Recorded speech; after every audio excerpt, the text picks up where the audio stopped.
நம சிவாய வாழ்க.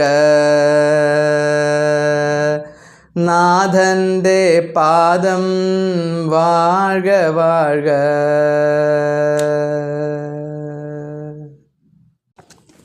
മാണിക്യവാചകസ്വാമിയുടെ തിരുവാചകത്തിലെ 3-ാം അധ്യായത്തിൽ നാം കണ്ടുകൊണ്ടിരിക്കുന്നത് മാണിക്യവാചകരുടെ മുമ്പിൽ ശിവൻ പ്രത്യക്ഷപ്പെട്ടപ്പോൾ കവിക്കുണ്ടായ മഹാ അനുഭൂതി തരംഗങ്ങളെയാണ് ഇവിടെ കവി വർണ്ണിച്ചു കൊണ്ടിരിക്കുന്നത്.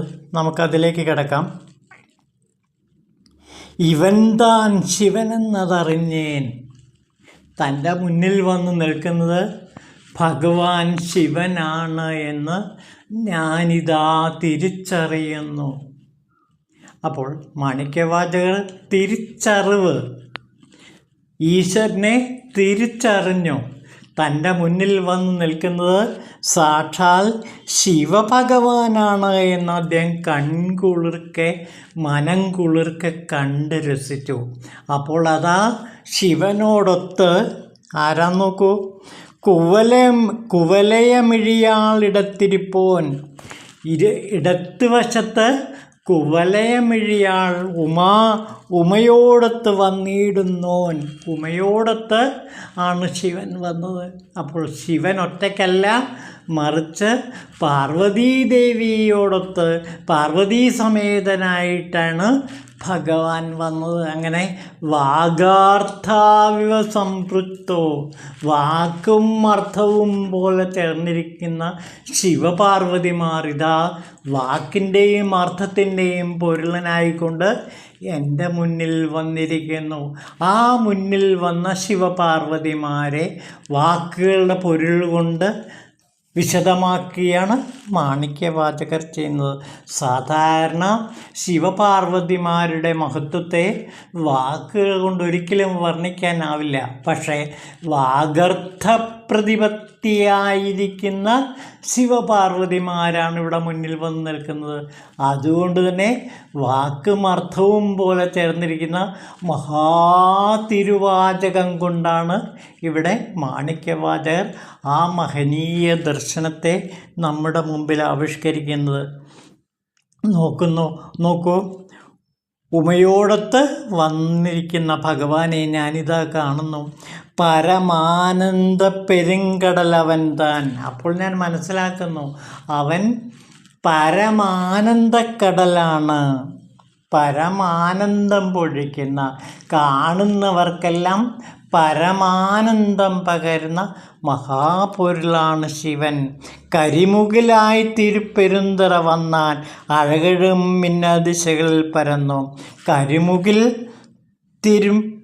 കരിമുകിലായി തിരുപ്പെരുന്തുറയിൽ വന്നു. കരിമുകിൽ പോലെ, കാർമേഘം പോലെ അവനിതാ എൻ്റെ മുന്നിൽ വന്നു നിൽക്കുന്നു. തിരുപ്പെരുന്തുറയിൽ വന്ന് എന്നെ അനുഗ്രഹിക്കാൻ വേണ്ടി വന്നിരിക്കുന്നു. അങ്ങനെ പെരുന്തുറയിൽ വന്നിരിക്കുന്ന അല്ലയോ ഭഗവാൻ, ഏതുപോലെ കരിമുകിൽ പോലെ വേനലിൽ പെയ്യുന്ന മഹാകാർമേഘം മഴയായി പെയ്യുന്നത് പോലെ അവൻ എന്നിൽ കാരുണ്യമാകുന്ന വർഷം ചൊരിയുന്നു. അഴകും മിന്നൽ ദിശകളിൽ പരന്നു. അതോടെ ആ പ്രദേശമാകെ അഴലുകളെയെല്ലാം ഇല്ലാതാക്കുന്ന പരമാനന്ദം നൽകുന്ന പ്രകാശം മിന്നൽക്കൊടി പോലെ അവിടെയെല്ലാം പരന്നു. അപ്പോൾ ശിവപ്രകാശത്താൽ ആ പ്രദേശമാകെ, പെരുന്തുറയാകെ പ്രകാശമാനമായി എന്നാണ് പറയുന്നത്. ശിവൻ്റെ പ്രധാനപ്പെട്ട സ്വഭാവങ്ങളിലൊന്ന് പ്രകാശമാണ്. ആ പ്രകാശധാരയിൽ പെരുന്തുറയാകെ മുങ്ങിക്കുളിച്ചു. അഞ്ചാകും ഇന്ദ്രിയ നാഗങ്ങളടങ്ങി അഴലാം കൊടുവേനൽ ചൂടൊഴിഞ്ഞു. അഴകൊടു വിളങ്ങും ഒളിമിന്നി എൻ ജന്മം തന്നെയും വെറുത്തു ഞാൻ. പറയൊലി പോലെ കൃപയും മുഴങ്ങി ഇരുകരം കൂപ്പി ഞങ്ങൾ നിന്നു. അപ്പോൾ ശിവപാർവതിമാർ പ്രത്യക്ഷപ്പെട്ടപ്പോൾ മാണിക്യവാചകസ്വാമി പറയുകയാണ്, ഇതേവരെ ഞാൻ എങ്ങനെയുള്ളവനായിരുന്നു? ദാ എൻ ജന്മം തന്നെയും വെറുത്തു. ഞാൻ എൻ്റെ ജന്മത്തെ തന്നെ ഞാൻ വെറുത്തിരിക്കുകയായിരുന്നു. അത്രയ്ക്ക് ദുഃഖിതനായിരുന്നു ഞാൻ. മഹാദുഃഖത്തിൽപ്പെട്ട് എൻ്റെ ജന്മത്തെ പോലും വെറുത്ത് കഴിഞ്ഞിരുന്ന എൻ്റെ മുമ്പിലാണ് ഭഗവാൻ ശിവൻ ഉമയോടൊത്ത് പ്രത്യക്ഷപ്പെട്ടത്. അങ്ങനെ പ്രത്യക്ഷപ്പെട്ടപ്പോൾ അവിടമാകെ സ്നേഹത്തിൻ്റെ പ്രകാശധാര നിറഞ്ഞു കവിഞ്ഞു. ആ പ്രകാശധാരയിൽ എൻ്റെ മനസ്സിലെ എല്ലാ അഴലുകളും ഇല്ലാതായി. പിന്നെ ഏറ്റവും പ്രധാനം എന്താണ്? 5 ഇന്ദ്രിയ നാഗങ്ങളടങ്ങി. ഇതേവരെ പാമ്പുകളെ പോലെ പത്തി വിടർത്തിയാടിയ പഞ്ചേന്ദ്രിയങ്ങൾ അടിമയായതുകൊണ്ടാണ് എനിക്ക് ദുഃഖിക്കേണ്ടി വന്നത്. എനിക്ക് ഈ ജന്മത്തെ തന്നെ പഴിക്കേണ്ടി വന്നത്. അങ്ങനെയുള്ള എൻ്റെ പഞ്ചേന്ദ്രിയങ്ങൾ ശിവദർശനത്തിൽ തന്നെ അടങ്ങി. ശിവനെ ദർശിച്ച മാത്രമേ തന്നെ, ശിവപാർവതിമാരെ ദർശിച്ച മാത്രമേ തന്നെ എൻ്റെ പഞ്ചേന്ദ്രിയങ്ങളെല്ലാം അടങ്ങി. ആഴെല്ലാം കൊടുവേനൽ ചൂടൊഴിഞ്ഞു. ആ കൊടും വേനലാകുന്ന ആ ദുഃഖം എന്നിൽ നിന്നൊഴിഞ്ഞു. പിന്നെ കാർമേഘം പോലെയുള്ള ശിവൻ്റെ സ്നേഹം എന്നിൽ പെയ്തിറങ്ങി. അങ്ങനെ ശിവസ്നേഹത്തിൽ മുങ്ങിക്കുളിച്ച എനിക്ക് എൻ്റെ പഞ്ചേന്ദ്രിയങ്ങൾ ഒരൊറ്റ നിമിഷം കൊണ്ട് ഇല്ലാതായി. അപ്പോൾ പഞ്ചേന്ദ്രിയ വൃത്തികൾ എന്താണെന്ന് നോക്കൂ. കേൾക്കുക, തൊടുക, കാണുക, രുചിക്കുക, മണക്കുക എന്നിവ. ഈ ഇന്ദ്രിയ ജ്ഞാനങ്ങൾ ആത്മജ്ഞാനത്തെ മറച്ചു നിൽക്കുകയാണ്. അപ്പോൾ ഈ ഇന്ദ്രിയ ജ്ഞാനങ്ങൾ, അതായത് പഞ്ചേന്ദ്രിയങ്ങൾ എപ്പോഴും ആത്മാവിനെ മറച്ചു നിൽക്കുകയാണ്. മാത്രമല്ല ആത്മാവിൽ നിന്ന് ജീവനെ അകറ്റിക്കൊണ്ടിരിക്കുകയുമാണ്. ഇന്ദ്രിയദ്വാരാ കിട്ടുന്ന ജ്ഞാനമാകട്ടെ മിഥ്യയും നാശകരങ്ങളുമാണ്. അപ്പോൾ ഇന്ദ്രിയദ്വാരാ കിട്ടുന്നതെല്ലാം എങ്ങനെയുള്ളതാണ്? മിഥ്യയാണ്, യാഥാർത്ഥ്യമല്ല. അത് നമ്മെ നാശത്തിലേക്ക് കൊണ്ടെത്തിക്കുന്നു. അതിനാൽ ജനന മരണങ്ങളെ നാം സത്യമെന്ന് വിശ്വസിക്കുന്നു. അതുകൊണ്ടാണ് നാം ജനന മരണങ്ങൾ ഉണ്ട് എന്ന് വിശ്വസിക്കുന്നത്. സത്യത്തിൽ ഇന്ദ്രിയത്തിൻ്റെ പിന്നാലെ പോയതുകൊണ്ടാണ് നമുക്ക് ജനന മരണങ്ങൾ വീണ്ടും വീണ്ടും വന്നു ഭവിക്കുന്നത്. എന്നാൽ ഇന്ദ്രിയത്തെ അടക്കാൻ കഴിഞ്ഞാൽ പിന്നെ ജനന മരണങ്ങൾ ഉണ്ടാകില്ല. അവൻ നിത്യമോക്ഷത്തിലേക്ക് എത്തിച്ചേരുന്നു. അതാണ് ഇവിടെ സംഭവിച്ചത്. ശിവപാർവതിമാരുടെ ദർശനം മാത്രമേ തന്നെ മാണിക്യവാചകർ പറയുകയാണ്, എൻ്റെ പഞ്ചേന്ദ്രിയങ്ങൾ അടങ്ങി. അങ്ങനെ എൻ്റെ ജനന മൃതിപ്പിണികളെ എനിക്ക് അകറ്റാൻ കഴിഞ്ഞു എന്നാണ് പറയുന്നത്. അപ്പോൾ ശിവദർശനം കൊണ്ടുണ്ടാകുന്ന ഏറ്റവും വലിയ പ്രയോജനം ഇന്ദ്രിയ നിഗ്രഹമാണ്.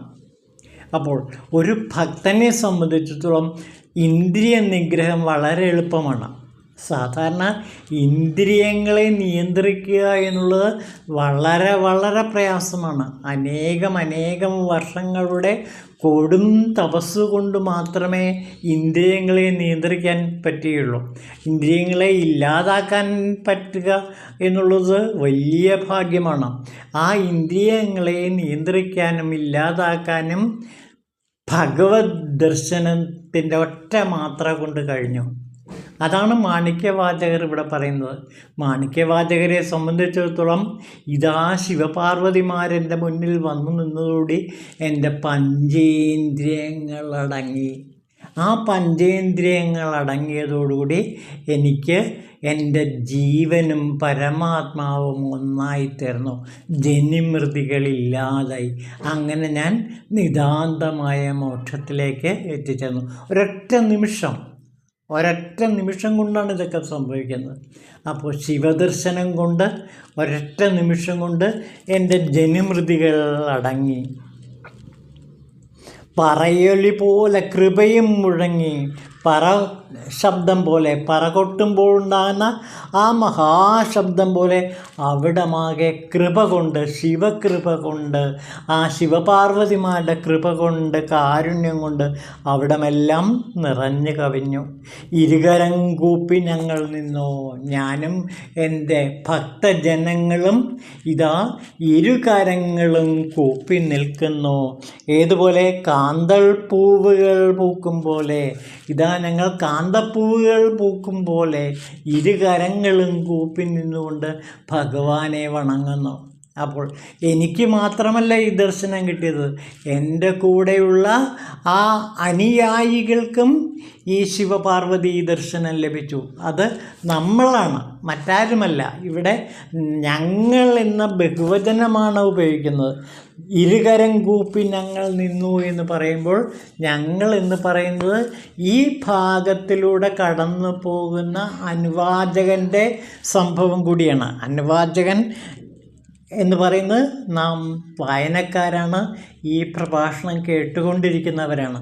അങ്ങനെ ശിവപാർവതിമാരെ നേരിൽ കാണാനുള്ള ഭാഗ്യം സിദ്ധിച്ച തിരുവാചകത്തിലൂടെ കടന്നു പോകുന്ന നമുക്ക് ഇരുകരങ്ങൾ കാന്തൾ പൂവുകൾ പോലെ ഇരുകരങ്ങൾ കൂപ്പി നിൽക്കുമ്പോൾ ഭഗവാന്റെ കൃപ നമ്മിലേക്ക് ചൊരിയുകയാണ്.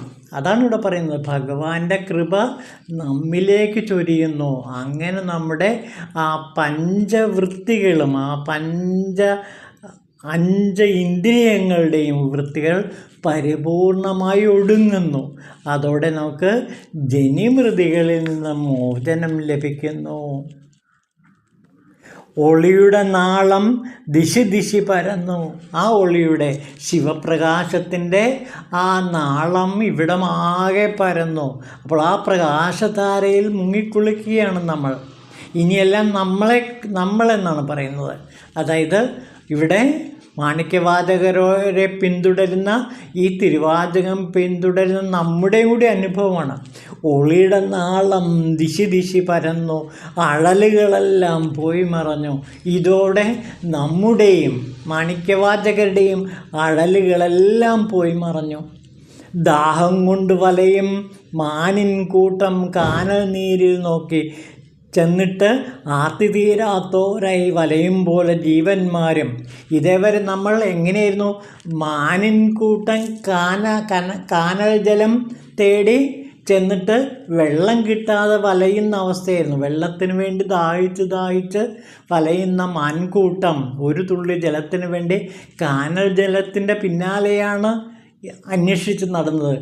അത് കാനൽ ജലമാണെന്ന് മനസ്സിലാക്കുകയും സാക്ഷാൽ അമൃതധാര പൊഴിക്കുന്ന ശിവൻ തന്നെ മുമ്പിലുണ്ടെന്ന് മനസ്സിലാക്കിയപ്പോൾ ആ അമൃതധാരയിൽ മുങ്ങിക്കുളിക്കുകയും ചെയ്ത നമ്മളെല്ലാം ധന്യരിൽ വച്ച് ധന്യരാണ്. ജീവന്മാരായ നമ്മളെല്ലാം തന്നെ ധന്യരാണ്. ഇതേവരെ നമ്മൾ എങ്ങനെയുള്ളവരായിരുന്നു? ഷൺമതമാറും സൗഖ്യം നൽകാൻ പോകുന്നവയെല്ലാം നിറഞ്ഞു മടങ്ങിയവരാണ് നമ്മൾ. ഇതിനു മുമ്പ് ശിവദർശനത്തിന് മുമ്പ് ഷൺമതങ്ങൾ, ന്യായം, വൈശേഷികം, അതേപോലെ യോഗം, സാഖ്യം തുടങ്ങിയ അനേകം ദർശനങ്ങൾ, ഷഡ്ദർശനങ്ങളിലൂടെ നാം യാത്ര ചെയ്ത് കാനൽ ജലം പോലെ ഒരു തുള്ളി ജലത്തിന് വേണ്ടി ദാഹിച്ച് കഴിഞ്ഞിട്ട് അതെല്ലാം കാനൽ ജലമാണെന്ന് മനസ്സിലാക്കി അവസാനം ഇതാ ശിവദർശനത്തിൽ എത്തിച്ചേർന്നിരിക്കുന്നു. ഷൺമതം മാറും സൗഖ്യം നൽകാൻ പോന്നവയെല്ലാം നിറഞ്ഞു മടങ്ങി വാനിലെ പേരാചുഴിയോട് ഒഴുകി ബന്ധങ്ങളാകും കരകളിടിഞ്ഞ് പിറവികൾ തോറും വളരും നമ്മുടെ ഇരുവിനയാകും മരങ്ങളും ഒന്നൊന്നായി വേര് പറഞ്ഞു വീഴുകയായി. ഈ ശിവദർശനം കിട്ടിയതോടെ നമ്മുടെ ഇരുവിനകളും മരങ്ങളെപ്പോലെ നദീതീരത്തുള്ള മരങ്ങൾ എപ്രകാരമാണോ കടപുഴങ്ങി വീഴുന്നത്, അതുപോലെ നമ്മുടെ കർമ്മവിനകളെല്ലാം പാപവും പുണ്യവും എല്ലാം തന്നെ പൂർണ്ണമായി നശിച്ചു കഴിഞ്ഞിരിക്കുന്നു. എല്ലാ കർമ്മവിനകളും എല്ലാ കർമ്മങ്ങളും ഇതോടെ അവസാനിച്ചിരിക്കുന്നു. കർമ്മവിനകളാകുന്ന മരങ്ങൾ ഇതാ കടപുഴങ്ങി വീണിരിക്കുന്നു. പിന്നെയോ വേര് പറഞ്ഞു വീഴുകയായി ഈ ഇരുവിനകളും. പിന്നെ പരമേശ്വരനുടെ കൃപയാം പേരാറൊഴുകി മലകൾക്കിടയിൽ തങ്ങി തൂമണമിയലും തേന്മലരുകളും കരയിൽ തിങ്ങി നിറഞ്ഞിടുന്നു. അതിമനോഹരമായ വർണ്ണനയാണ്. പരമേശ്വരനുടെ കൃപയാൽ, ശിവകൃപയാൽ ഒഴുകി വരുന്ന ഈ മഹാസമുദ്രം, മലകൾക്കിടയിലൂടെ ഒഴുകി വരുന്ന ഈ മഹാസമുദ്രം തൂമണമേലും തേന്മലരുകൾ കരയിൽ തിങ്ങി നിറഞ്ഞിരിക്കുന്നു. ആ സ്നേഹത്തിൻ്റെ തൂമലരുകൾ എല്ലായിടത്തും തൂകിക്കൊണ്ട് ഇതാ സ്നേഹവർഷം നമ്മിലേക്ക് ഒഴുകി ഒഴുകി എത്തുന്നു എന്നാണ് ഇവിടെ മാണിക്യവാചകർ പറയുന്നത്. അപ്പോൾ മാണിക്യവാചകരെ സംബന്ധിച്ചിടത്തോളം ശിവദർശനം കൊണ്ട് പഞ്ചേന്ദ്രിയങ്ങൾ ഒടുങ്ങി. അദ്ദേഹം നമ്മൾ എന്ന് പറയുമ്പോൾ ഇത് കേൾക്കുന്ന നമ്മളും കൂടി ഉൾപ്പെടുന്നുണ്ട്. നമ്മൾ ഉൾപ്പെടെയുള്ള ആ ഭക്തവൃന്ദങ്ങളുടെ എല്ലാ പഞ്ചേന്ദ്രിയ പാച്ചിലുകളും അവസാനിച്ചു. പിന്നെ കർമ്മവിനകളുടെ മരങ്ങളെല്ലാം തന്നെ കടപുഴങ്ങി വീണു. ഈ മഹാസമുദ്രത്തിൻ്റെ, ഈ സ്നേഹസമുദ്രത്തിൻ്റെ പാച്ചിലിൽ ആ നദീതീരത്തുണ്ടാകുന്ന വൻമരങ്ങൾ, അതായത് കർമ്മവിനകളാകുന്ന മരങ്ങളെല്ലാം കടപുഴങ്ങി വീണു.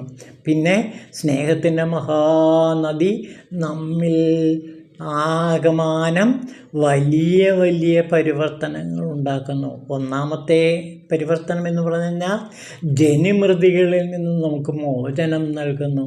അങ്ങനെ ജനിമൃതികളറ്റ മോക്ഷസുഖത്തിലേക്ക് നാം ഇവിടെ എത്തിച്ചേരുന്നു. ആ മോക്ഷസുഖാപ്തിയിൽ മുങ്ങിക്കുളിക്കാനുള്ള മഹാഭാഗ്യം നമുക്ക് കിട്ടിയിരിക്കുന്നു. അപ്പോൾ ഇവിടെ മാണിക്യവാചകർക്ക് മാത്രമല്ല, മാണിക്യവാചകരെ പിന്തുടർന്ന് തിരുവാചകത്തിലൂടെ കടന്നു പോകുന്ന ഏതൊരു സഹൃദയൻ്റെയും മനസ്സിൽ മോക്ഷസുഖാപ്തിയിൽ മുങ്ങിക്കുളിക്കാനുള്ള മഹാനുഭൂതി ഭഗവാൻ നൽകിയിരിക്കുകയാണ്. അപ്പോൾ ശിവകൃപ ഇവിടെ മാണിക്യവാചകർക്ക് മാത്രമല്ല, ഇത് പിന്തുടരുന്ന, ഇത് വായിക്കുന്ന, ഇത് കേൾക്കുന്ന, ഇത് മനനം ചെയ്യുന്ന നമുക്കെല്ലാവർക്കും അനുഭവപ്പെടുകയാണ്.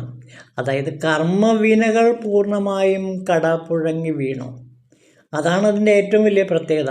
നമ്മുടെ കർമ്മവിനകളത്രയും, കർമ്മദോഷങ്ങളത്രയും, കർമ്മഫലങ്ങളത്രയും ഇവിടെ ഇല്ലാതായിത്തീർന്നിരിക്കുന്നു. അപ്പോൾ ശിവദർശനം കൊണ്ട്, അതായത് തിരുവാചക ദർശനം കൊണ്ട്, തിരുവാചക പഠനം കൊണ്ട്, തിരുവാചകം കേൾക്കുന്നത് കൊണ്ട് തന്നെ നമ്മുടെ കർമ്മവിനകളെല്ലാം തന്നെ പാഴ്മരങ്ങൾ എപ്രകാരമാണോ കടപുഴങ്ങി വീഴുന്നത്, അതേപോലെ നമ്മുടെ കർമ്മവിനകൾ അത്രയും കടപുഴങ്ങി വീണിരിക്കുന്നു. ഇനി നമുക്ക് കർമ്മദോഷങ്ങളേ ഇല്ല, കർമ്മഫലങ്ങളേ ഇല്ല, കർമ്മവിനകളേ ഇല്ല. ഇനിയുള്ളത് സാക്ഷാൽ പരമാനന്ദം മാത്രം, പരമശാന്തി മാത്രം. ആ ശാന്തിയുടെ മഹാഭൂമിയിലേക്ക്, ശാന്തിഭൂവിലേക്കാണ് തിരുവാചകം ഇപ്പോൾ നമ്മെ കൊണ്ടെത്തിക്കുന്നത്. അപ്പോൾ മാണിക്യവാചകർ ശിവദർശനം കണ്ടിട്ട് ആ കണ്ട ദർശനം നമ്മിലേക്ക് കൂടി പകരുന്നു. നമ്മുടെ മുമ്പിലും ശിവപാർവതിമാർ വന്ന് നിൽക്കുകയാണ്, ആനന്ദ നൃത്തം പൊഴിക്കുകയാണ്. ഈ ആനന്ദ നൃത്തത്തിൻ്റെ ലഹരിയിൽ, ഈ ആനന്ദ ലഹരിയിൽ മുങ്ങിത്താഴാൻ നമുക്ക് കഴിയുന്നു, അതിൽ ലയിച്ചു ചേരാൻ നമുക്ക് കഴിയുന്നു. അങ്ങനെ ലയിച്ചു ചേരാനുള്ള ഭാഗ്യം ആർക്കാണോ കിട്ടിയത് അവർ ധന്യരിൽ വച്ച് ധന്യരാണ്. അവർ ശിവയോഗികളാണ്. ശിവഭക്തന്മാർ മാത്രമല്ല, അവർ ശിവധർമ്മികളാണ്. ശിവധർമ്മത്തിൻ്റെ മഹാസ്നേഹം പ്രചരിപ്പിക്കുന്നവരായി ഇവർ ഭാവിയിൽ വളരുക തന്നെ ചെയ്യും. അങ്ങനെ ശിവസ്നേഹം കൊണ്ട് ഈ പ്രപഞ്ചമാകെ നിറയുന്ന, ശിവപ്രകാശം കൊണ്ട് ഈ പ്രപഞ്ചമാകെ പ്രകാശിക്കുന്ന ഒരു തലത്തിലേക്ക് ഈ ശിവഭക്തന്മാർ ഈ പ്രപഞ്ചത്തെ ഉയർത്തുമെന്ന് നമുക്ക് പ്രതീക്ഷിക്കാം. ഓം ശിവായ നമഃ.